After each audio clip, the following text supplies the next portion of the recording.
Assalamualaikum warahmatullahi wabarakatuh. Saya dari kelas 10I yang bernama Muhammad Israr Tamat.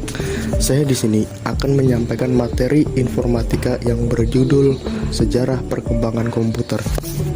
Langsung masuk ke materi pertama, ada pengertian komputer.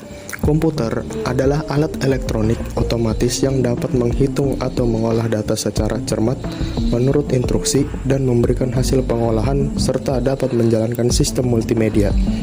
Biasanya terdiri atas unit pemasukan, unit pengeluaran, unit penyimpanan, serta unit pengontrolan. Selanjutnya, ada beberapa tokoh-tokoh penemu komputer yang diantaranya ada Konrad Zuse, Walter Hauser Brittain, dan Jack Billy.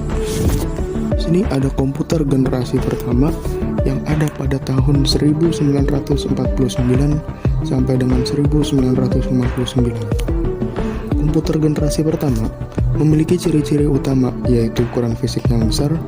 Karena ukuran fisik yang besar itulah, maka memerlukan daya listrik yang besar juga. Adapun komponen yang digunakan adalah berupa tabung hampa udara. Programnya dibuat dalam bahasa mesin yang menggunakan konsep storage program, dan data dapat disimpan di magicnet tape dan magicnet disk. Selanjutnya ada komputer dari generasi kedua yang ada pada tahun 1956 sampai 1963. Komputer generasi kedua menggunakan transistor, memakai program dalam bahasa Inggris yang dapat dimengerti manusia, serta sudah mengenal istilah time sharing dan real time.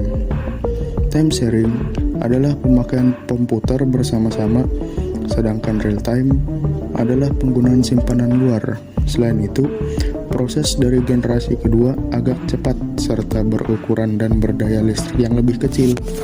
Selanjutnya ada dari komputer generasi ketiga yang ada pada tahun 1964 sampai 1971. Pengembangan integrated circuit menjadi penanda komputer generasi ketiga.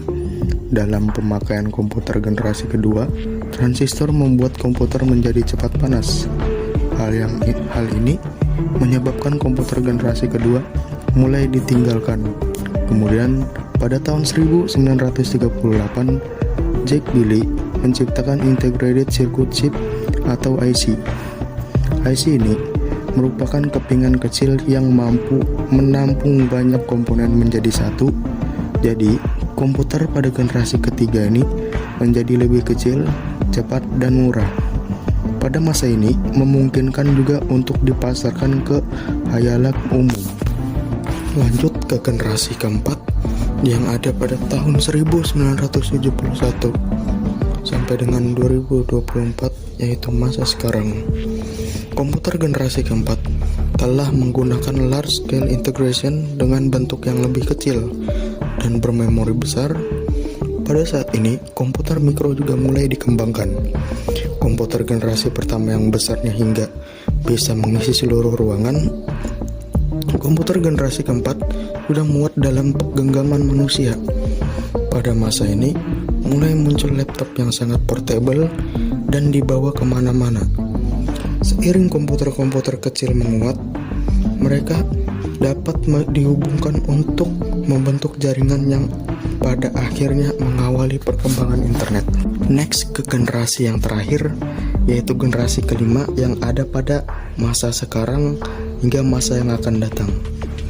Komputer generasi kelima ini adalah komputer yang kita gunakan, ditandai dengan munculnya LSI atau Large Scale Integration, yang merupakan pemadatan ribuan mikroprosesor ke dalam mikroprosesor.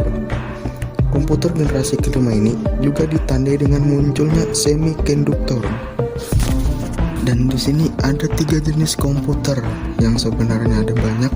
Di antaranya ada komputer desktop, komputer laptop, dan personal komputer atau biasa disebut dengan PC. Dan itu dia materi tentang sejarah perkembangan komputer, dan terima kasih sudah menonton. Assalamualaikum warahmatullahi wabarakatuh.